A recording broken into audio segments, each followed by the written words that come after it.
నా ప్రియుడా నా ప్రియ యేసు నా వరుడా పెళ్లి కుమారుడా నా ప్రియుడా నా ప్రియ యేసు నా వరుడా పెళ్లి కుమారుడా ఇప్పుడయ్యా లోక కళ్యాణము. మన రక్షకుడును ప్రభు అయినటువంటి యేసుక్రీస్తు నామమున ఈ యొక్క కార్యక్రమం చూస్తున్న మీ అందరికీ కూడా నా హృదయపూర్వకమైన వందనాలు తెలియజేస్తూ ఉంటున్నాం. ప్రియులరా, ఈ యొక్క కార్యక్రమాల కోసం మీరు ప్రార్థన చేయండి. అలాగే ఈ యొక్క కార్యక్రమాలు మీకు ఆశీర్వాదకరంగా ఉంటే మీ యొక్క అభిప్రాయాలు, మీ సూచనలు, సలహాలు మాకు తెలియచేయండి. మీ ప్రార్థన అవసరతలు ఏమైనా ఉన్నట్లయితే స్క్రీన్ మీద మా ఫోన్ నెంబర్ కనిపిస్తుంది. ఆ నెంబర్కి మీరు ఫోన్ చేస్తే మీకోసం మేము ప్రార్థించగలుగుతాం. ప్రార్థన చేసి ఈ కార్యక్రమాన్ని ప్రారంభించుకుందాం. జీవం కలిగిన మా పరలోక తండ్రి, నమ్మదగిన దేవా, పరిశుద్ధుడా, నీ పరిశుద్ధ నామన స్తోత్రాలు. నీ కృప చేత, ప్రేమ చేత మరోసారి నీ బిడ్డలతో కలిసి సహవాసం చేయడానికి, నీ వాక్యాన్ని ధ్యానం చేయడానికి మీరు మాకు ఇచ్చిన గొప్ప కృపకై నీకు వందనాలు, స్తోత్రాలు.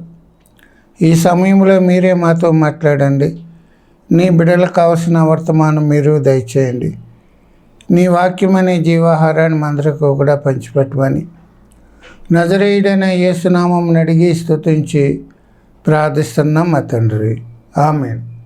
ప్రభునందు ప్రియులరా, దేవుని వాక్యంలో నుంచి కొన్ని విషయాలు మనం జ్ఞాపకం చేసుకుందాం. గొర్రెపిల్ల వివాహ మహోత్సవం అనే అంశంలో వరుడు ప్రభు అయినటువంటి యేసుక్రీస్తుల వారు, వధువు దేవుడు తన స్వరక్తం ఇచ్చి సంపాదించిన సంఘం. క్రీస్తు శిలువ బలియాగం ద్వారా దేవుడు మనల్ని ప్రదానం చేసుకున్నాడు. వివాహానికి ప్రధానానికి మధ్యలో వ్యవధి ఉంది. ప్రస్తుతం జరుగుతున్న కాలమే ఆ యొక్క వ్యవధి అని మనం గమనించాలి. ప్రభు రాకడ ఎప్పుడో తెలియదు, కానీ వధువు సంఘం ప్రభు రాకడ కొరకు సిద్ధపడాలి. ఇది సిద్ధపడే కాలమని మనం గమనించాలి. ఏ విధంగా మనం సిద్ధపడాలి అనే అంశంలో చాలా విషయాలు మనం జ్ఞాపకం చేసుకుంటూ వస్తున్నాం. ఆ సిద్ధపాటు అనేది నీ దగ్గర నుంచే ప్రారంభం కావాలి. వ్యక్తి సిద్ధపడాలి అనే అంశంలో మనం ధ్యానం చేసుకుంటూ యోబు గ్రంథం 22 అధ్యాయం 23వ వచనంలో, నీ గుడారములలో నుండి దుర్మార్గమును దూరముగా తీసివేసిన యెడల నీవు అభివృద్ధి పొందుదు.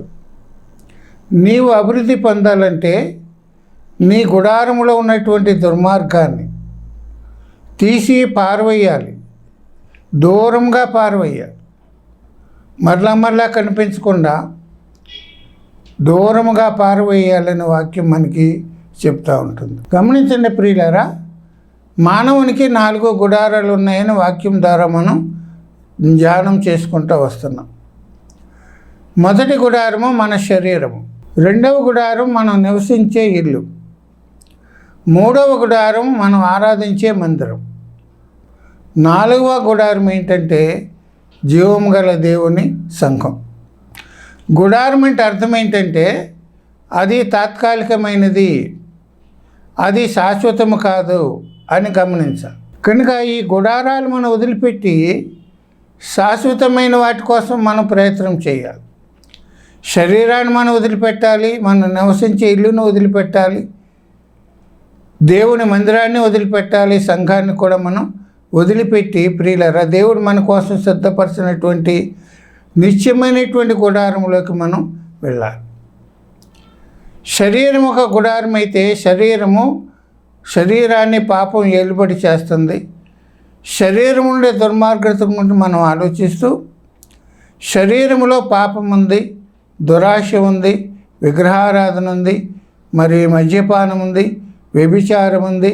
ప్రియులరా, మరి ఎన్నో రకాలైనటువంటి దుర్మార్గాలు శరీరంలో ఉన్నట్లుగా మనం చూస్తాం.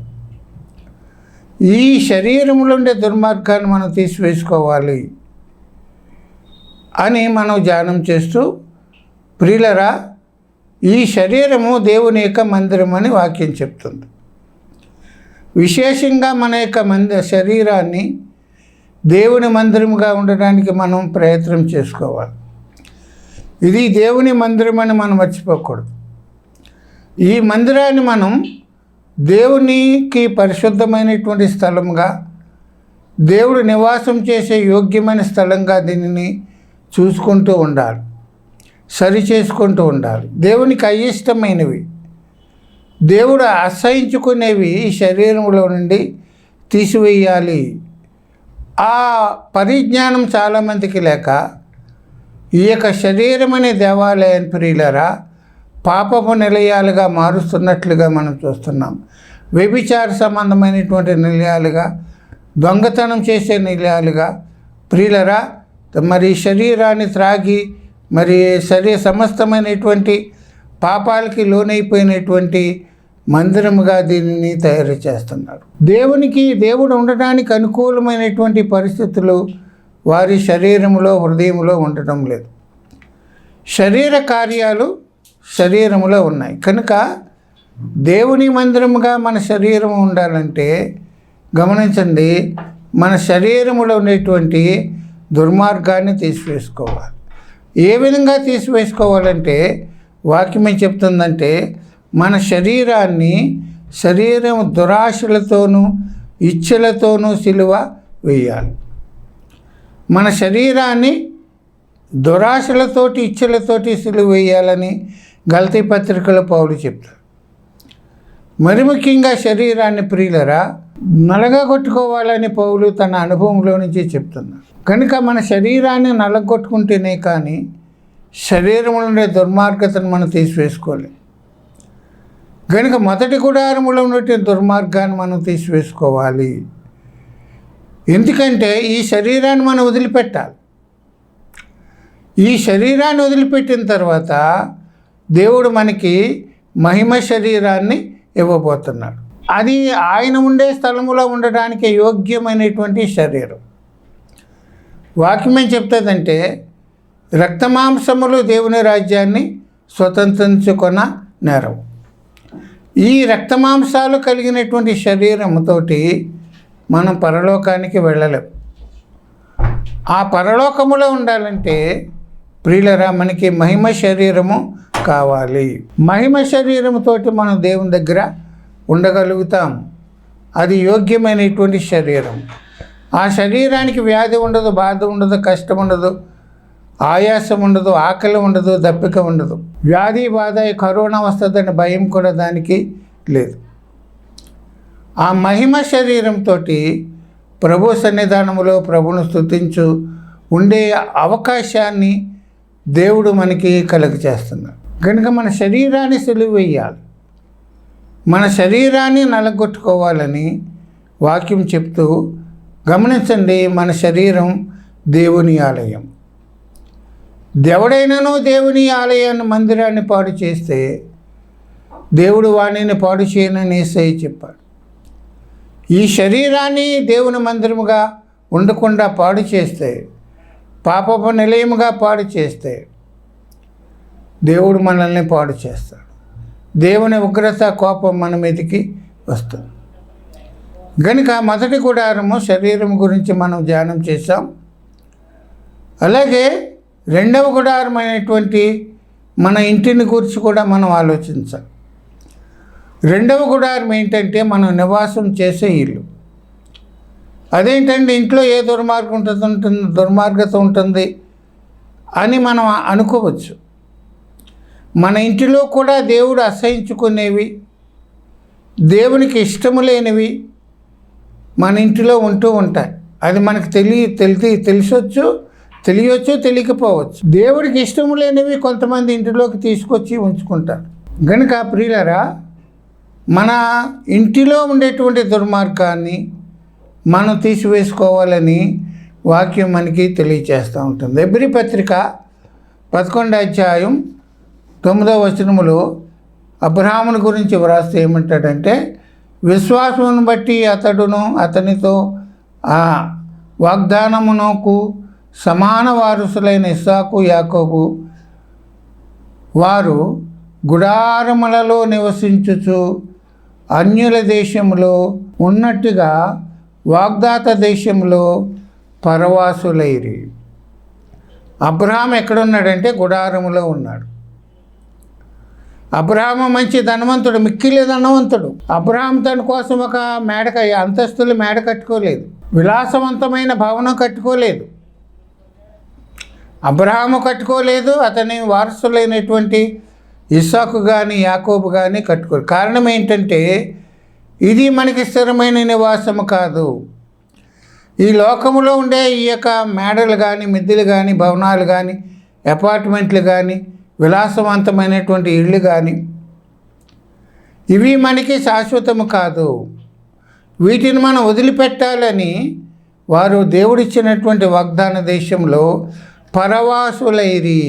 కనుక అబ్రహాము గుడారాల్లో నివసించాడు. ప్రియులారా గమనించండి, మనిషికి కావాల్సింది ఏంటంటే, లోకంలో కావాల్సింది ఏంటంటే ఉండడానికి ఇల్లు కావాలి, కట్టుకోవడానికి బట్ట కావాలి, తినడానికి తిండి కావాలి. రోటీ కపాన్ ఔర్ మకాన్ అన్నాడు. రోటీ కపడా ఔర్ మకాన్ అన్నాడు. తినడానికి తిండి ఉండాలి, కట్టుకోవడానికి బట్ట ఉండాలి, ఉండడానికి ఇల్లు ఉండాలి. ఆ ఉండడానికి ఇల్లు ఎటువంటిదైనా పర్వాలేదు. అది చిన్న గుడిసె అయినా, పందిరైనా, పెద్ద డాబా అయినా, లేకపోతే పెంకుటిల్లు అయినా, మేడైనా, ఏదైనా మానవుడికి ఒక నివాసము కావాలి. అయితే మనం ఈ దినాల్లో మనం చేసేది ఏంటంటే, మాకు ఒక సొంత ఇల్లు ఉండాలనే అభిప్రాయం 99 మందికి కలుగుతూ ఉంటుంది. సొంత ఇల్లు కట్టుకోవాలని చెప్పి చాలామంది ప్రయాసపడి ప్రియులరా బ్యాంకుల్లో లోన్లు తీసుకుని, అప్పులు తీసుకుని ఇల్లు కట్టుకుంటున్న పరిస్థితులు మనం చూస్తాం. ఇల్లు ఎలా కట్టుకోవాలంటే మన అవసరాన్ని బట్టి, మన స్థాయిని బట్టి, మన యొక్క అనుకూలతను బట్టి మనం ఏం చేయాలంటే, మనం ఇల్లు అవసరాన్ని బట్టి కట్టుకోవాలి. ప్రియులరా మనకి పరిస్థితులకి అనుకూలంగా ఉండే ఇల్లు మనం కట్టుకోవాలి. మన స్థాయికి మించి మనం ఇల్లు కట్టుకోకూడదు. కారణం ఏంటంటే, ఇల్లు కట్టడం అంటే అది సామాన్య విషయము కాదు. ఇల్లు కట్టి చూడు, పెళ్లి చేసి చూడు అన్నారు. కనుక మనం ఇల్లు కట్టుకునేది ఎలాగంటే, మనకి అనుకూలమైన పరిస్థితులు ఉన్నప్పుడు మన ఆర్థిక పరిస్థితులను బట్టి కట్టుకుంటాం. కొంతమంది అప్పులు చేసి బ్యాంకుల్లో లోన్లు తీసుకుని కట్టి అప్పులు తీర్చలేక ఇల్లు వదిలేసిన పరిస్థితులు కూడా కొంతమందికి కలిగినాయి. కనుక మరి ఈ దినాల్లో మరి ప్రభుత్వం వారు కూడా ఏం చేస్తున్నారంటే, మరి ఇల్లు లేని వారికి ఇల్లు ఇస్తున్నారు. గవర్నమెంట్ ద్వారా స్థలాలు ఇచ్చి పిల్లరా వారు ఇల్లు కడుతున్న పరిస్థితులు మనం చూస్తున్నాం. దేవుడు మనకి ఎటువంటి గుడారం ఇచ్చాడో, ఇల్లు ఇచ్చాడో దానిని బట్టి మనం దేవుణ్ణి స్తుతించాలి. కనుక ప్రియులరా మన ఇంటిలో ఉండే దుర్మార్గము మనం తీసివేసుకోవాలి. దేవుడు అసహించుకునేవి,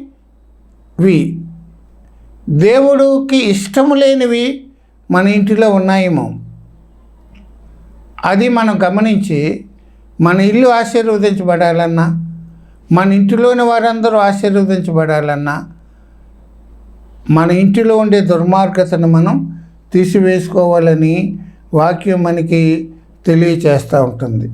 గమనించండి ప్రియులరా, ఇంటిలో ఉండే దుర్మార్గత ఏంటి, మన ఇళ్లలో ఉండేటువంటి దుర్మార్గత వాక్యం ద్వారా మనం గమనించండి.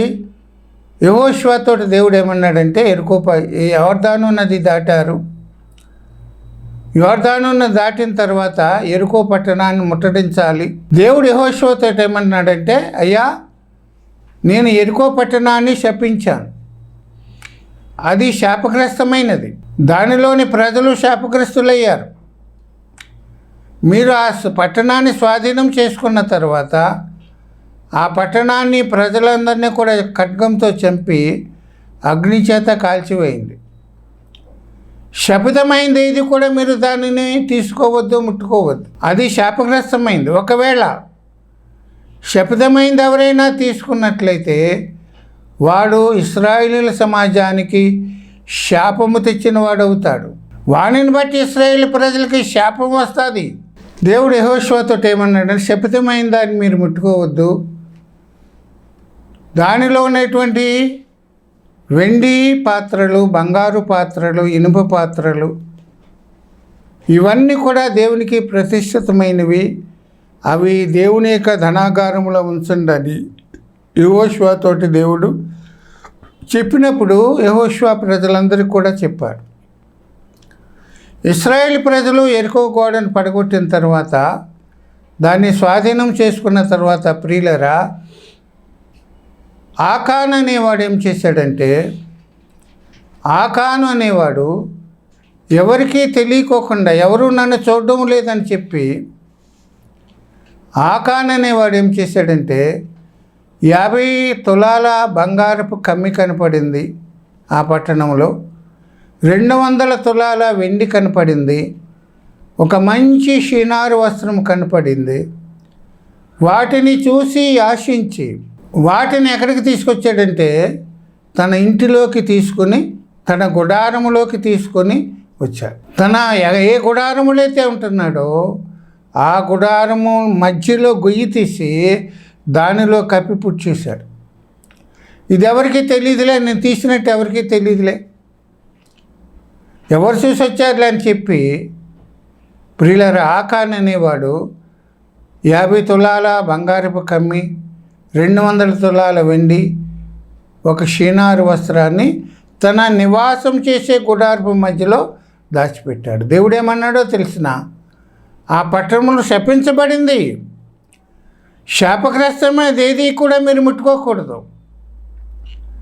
అని దేవుడు చెప్పినప్పుడు, దేవుడు చెప్పింది తీసుకున్నప్పుడు జ్ఞాపకం వచ్చిందేమో, కానీ మనస్సాక్షి గద్దిస్తుంది, అయ్యా నువ్వు తీసుకోవద్దు, దేవుడు చెప్పాడు కదా, యెహోషువ చెప్పాడు కదా తీసుకోవద్దని, నువ్వెందుకు తీసుకుంటున్నావని అతని మనస్సాక్షి అతన్ని గద్దించినప్పటికి కూడా మనస్సాక్షిని తొక్కిపట్టి శరీర కోరికలు కలిగిన వాడై, నేత్రాశ కలిగిన వాడై, శరీరాశ కలిగిన వాడై ఆ యొక్క బంగారాన్ని, వెండిని, వస్త్రాన్ని తీసుకుని తన గుడారములో దాచిపెట్టినట్లుగా మనం చూస్తాం. ఇది ఎవరికి తెలీదు.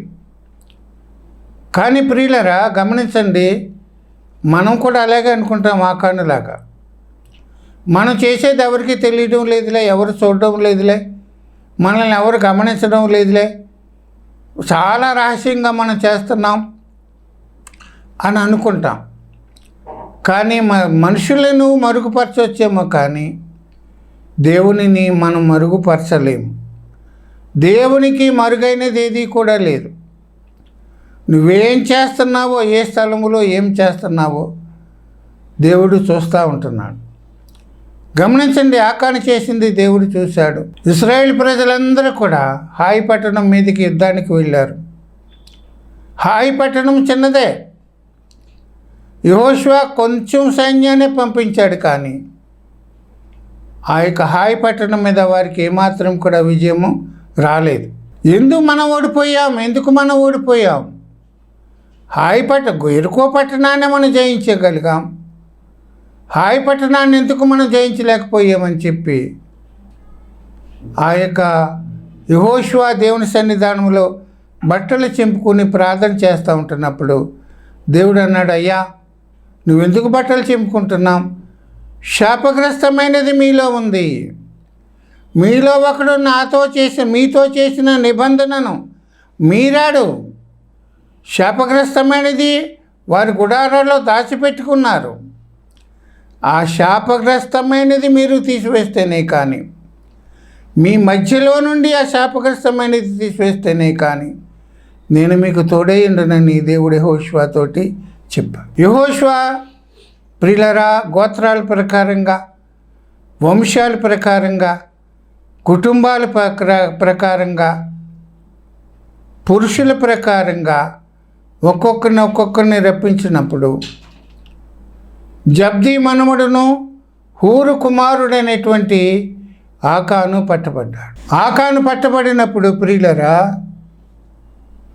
యెహోషువ అన్నాడు, ఆకాను నువ్వేం చేశావు, ఎందుకు మమ్మల్ని ఇంత బాధ పెడతావు, నువ్వేం చేశావు అని అన్నప్పుడు ఆకాను ఏం చెప్పాడంటే, అవునయ్యా, నేను తీసుకోవద్దన్నది తీసుకున్నాను, శాపగ్రస్తమైనది నేను తీసుకున్నాను, ఇదిగో అవి నా గుడారపు మధ్యలో దాచిపెట్టానని ఆకాను తన యొక్క చేసిన తప్పిదాన్ని ఒప్పుకున్నట్లుగా మనం చూస్తున్నాం. గమనించండి ప్రియులారా, ఆకాను తన గుడారములో ఏమి దాచిపెట్టాడంటే దేవుడు శపించిన దానిని, శాపగ్రస్తమైన దానిని తన గుడారములో దాచిపెట్టాడు. ఆకాను చేసిన తప్పిదం ఏంటంటే చూసి ఆశించాడు.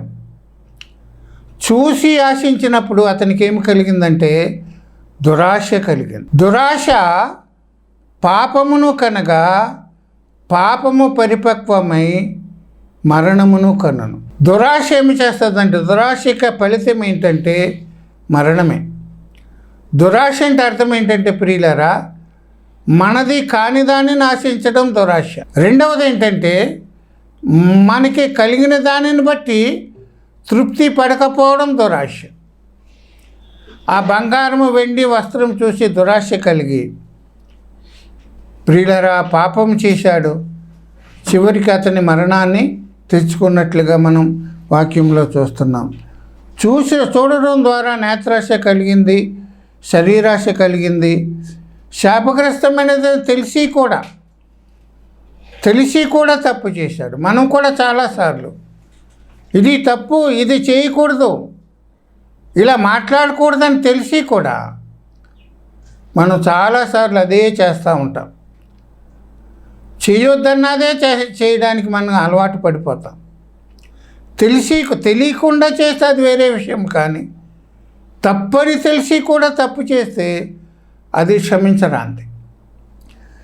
దేవునికి చెందవలసినది దేవునికి ఇవ్వకోకుండా తన ఇంటిలో దాచుకున్నాడు. దేవుడు ఏమన్నాడు, బంగారం వెండి ఇనుప పాత్రలు రాగి పాత్రలు ఇవన్నీ కూడా నాకు ప్రతిష్ఠితమైనవి, అవి నా ధనాగారంలో ఉంచండి అని చెప్పినప్పుడు దేవునికి చెందవలసింది తన ఇంటిలో దాచుకున్నాడు. నీవు నేను ప్రియులరా దేవునితో ఇష్టము లేనివి ఏమైనా ఉన్నట్టయితే దేవునికి అవి మన గుడారములో ఉండకూడదని వాక్యం మనకి తెలియచేస్తూ ఉంటుంది. కనుక మనం చేసేది చాలాసార్లు మనం చేసేది ఎవరు చూడడం లేదని అనుకుంటాము, కానీ దేవుడు చూస్తూ ఉంటున్నాడు. దేవునికి మరుగైంది ఏదీ లేదని వాక్యం మనకి తెలియచేస్తూ ఉంటుంది. గమనించిన ప్రియులారా, ఆకాను పట్టుబడ్డాడు. ఆకాను తన గుడారములో ఆ శపితమైన దానిని, ఆ శాపగ్రస్తమైన దానిని, దేవునికి ఇష్టము లేనిది, దేవుడు అసహించుకున్నది తన గుడారములో దాచిపెట్టిన తర్వాత యెహోషువ అంటాడంటే, ఆకాను ఎందుకు మమ్మల్ని ఇబ్బంది పెట్టావు, దేవుడు నిన్ను ఇబ్బంది పెడతాడని చెప్పి ఆకానును, అతని యొక్క కుమారులను, అతని యొక్క భార్యను, అతని పశువులను, అతనికి కలిగిన సమస్తమును కూడా పాళెమ వెలుపలికి తీసుకొని వచ్చి ప్రియులరా రాళ్లతో కొట్టి చంపారు. ఆకాను భార్య తప్పు చేయలేదు, ఆకాను పిల్లలు తప్పు చేయలేదు, పశువులేమీ తప్పు చేయలేదు, కానీ ఆకాను కుటుంబంలో ఒక్క వ్యక్తి తప్పు చేస్తే శిక్ష ఎంతమందికి వచ్చిందంటే కుటుంబానికి అంతటికి కూడా శిక్ష వచ్చింది. నీ గుడారములో ఉన్న దుర్మార్గత. ఈ వాక్యం ఉంటున్నా నీవు ప్రియులరా అన్యాయం చేసి, అక్రమం చేసి, మోసం చేసి, అబద్ధమాడి సంపాదించింది నీ ఇంట్లో పెట్టుకుంటున్నావా? లంచాలు తీసుకుని గవర్నమెంట్ జీతం ఇచ్చి దాంతో తృప్తి పడక, ఉన్నదానితో తృప్తి పడక లంచాలకి ఆశపడి లంచాలు తీసుకుని నీ ఇంట్లో దాచుకున్నావా? అది నీ గుడారములో ఉన్న దుర్మార్గత. దానివల్ల నీకు ఏమి ప్రయోజనం ఉండదు, దానివల్ల నీకు నష్టమే, కానీ ఏమి కూడా ప్రయోజనము ఉండదు. దానిని బట్టి నష్టము నీకే పరిమితం కాదు, కానీ నీ కుటుంబానికి చాలా ప్రమాదకరమైన పరిస్థితులు. గమనించండి ప్రియులారా, ఈనాడు అక్రమంగా సంపాదించింది ఎక్కువ వడ్డీ ఇస్తున్నారని చీటీలు కట్టి ఆశపడి కట్టిన వాళ్ళు నష్టపోతున్నారు. ప్రియులారా, మరి ఎక్కువ వడ్డీ అప్పుడు ఎక్కువ వడ్డీకి ఇచ్చి డబ్బులు కూడా మరి ఇవ్వని వాళ్ళు కూడా నష్టపోతున్న పరిస్థితులు మనం వడ్డీకి ఎక్కువ వడ్డీకి ఆశపడి అప్పులు ఇచ్చి వారు తీర్చని పరిస్థితులు కూడా మనం చూస్తాం. గమనించండి ప్రియులారా, నీ కష్టం చేత సంపాదించింది కాకుండా, న్యాయబద్ధంగా సంపాదించింది కాకుండా మరే విధంగా నువ్వు సంపాదించినా అది నీకు ఆశీర్వాదము కాదు. ప్రియులారా, దుర్మార్గతను లంచం తీసుకుంటున్నావా? అబద్ధమాడి నువ్వు తీసుకుంటున్నావా? ఆ మోసం చేసి నువ్వు సంపాదించుకుంటున్నావా? దొంగతనం చేసి సంపాదించుకుంటున్నావా? అన్యాయం చేసి సంపాదించుకుంటున్నావా? ఏమి సంపాదించుకుని నీ గుడారములో పెట్టుకున్నప్పుడు కూడా అది ఏదో రకంగా అది నీ ఇంటిలో నుంచి వెళ్ళిపోతుంది. అది నీకు తీరని నష్టాన్ని కలిగిస్తుంది. చూడండి, కుటుంబంలో ఏదైనటువంటి ఎవరికైనా అనారోగ్యం కలిగినప్పుడు లక్షల రూపాయలు కట్టవలసిన పరిస్థితులు, ఖర్చు పెట్టవలసిన పరిస్థితులు వస్తాయి. కారణం ఏంటి? అక్రమంగా సంపాదించేది నీకు ఆశీర్వాదం కాదు. న్యాయబద్ధంగా సంపాదించు, చట్టపరంగా సంపాదించు. నీ కష్టం చేసి సంపాదించింది కొంచెమైనా అది నీ ఇంటికి ఆశీర్వాదం. గమనించండి, గుడారములో దుర్మార్గత, ఆకాను గుడారములో ఉన్న దుర్మార్గత అతనికి, అతని కుటుంబానికి, అతను కలిగిన సమస్తానికి కూడా తీరని నష్టం కలిగించిన వారందరూ కూడా మరణమైపోయిన పరిస్థితులు ఉన్నాయి. ఆకాను వల్లే నీవు ఉన్నావేమో, నీ గుడారములో దాచుకుంటున్నావేమో గమనించి సరి చేసుకోవడానికి మనం మన ఆశీర్వాదం పొందాలి. అభివృద్ధి పొందాలంటే మన ఇంటిలో ఉండే దుర్మార్గతను తీసివేసుకోవాలి. ప్రభు చిత్తమైతే మరలా కొన్ని విషయాలు వచ్చే ఎపిసోడ్లో మనం జ్ఞాపకం చేసుకుందాం. దేవుడు ఈ మాటలు మన కోసం దీవించి ఆశీర్వదించును గాక. ప్రార్థన చేద్దాం. జీవము కలిగిన మా పరలోకపు తండ్రి, నమ్మదగిన దేవా, నీ పరిశుద్ధ నామమున స్తోత్రాలు. నీ కృప చేత, ప్రేమ చేత ఇంతవరకు మాతో వివరంగా విస్తారంగా మాట్లాడారు. నీకు వందనాలు, స్తోత్రాలు. విత్తబడిన వాక్యం కోసం ప్రార్థిస్తున్నాం. విత్తబడిన వాక్యానికి నీరు కట్టండి, ఫలింప చేయండి. విన్నవారికి ఆశీర్వాదకరంగా, దీవెనకరంగా ఉండడానికి సహాయం చేయండి. ఇదిగోనైనా వింటున్న ప్రతి ఒక్కరిని మీరు దీవించండి. వారికున్న అనారోగ్యాన్ని ప్రభా, మరి అననుకూల పరిస్థితుల నుంచి విడుదల దయచేయండి. రక్షణ లేని వారికి రక్షణ దయచేయండి. మారు మనసు లేని వారికి మారు మనసు దయచేయండి. ఈ వాక్యం ద్వారా అనేక మంది కదిలించబడ్డానికి, అనేక మందికి ఆశీర్వాదకరంగా ఈ వాక్యం పనిచేయడానికి, వారి గుడారాల్లో ఉండే దుర్మార్గాన్ని తీసివేసుకోవడానికి పరిశుద్ధాత్మ ప్రేరేపణ వారికి దయచేయమని, మరోసారి కలుసుకోవడానికి నీ కృప దయచేయమని యేసునామం అడిగి స్తుతించి ప్రార్థిస్తున్నాం మా తండ్రి. ఆమేన్. మీ అందరికీ నా హృదయపూర్వకమైన వందనాలు.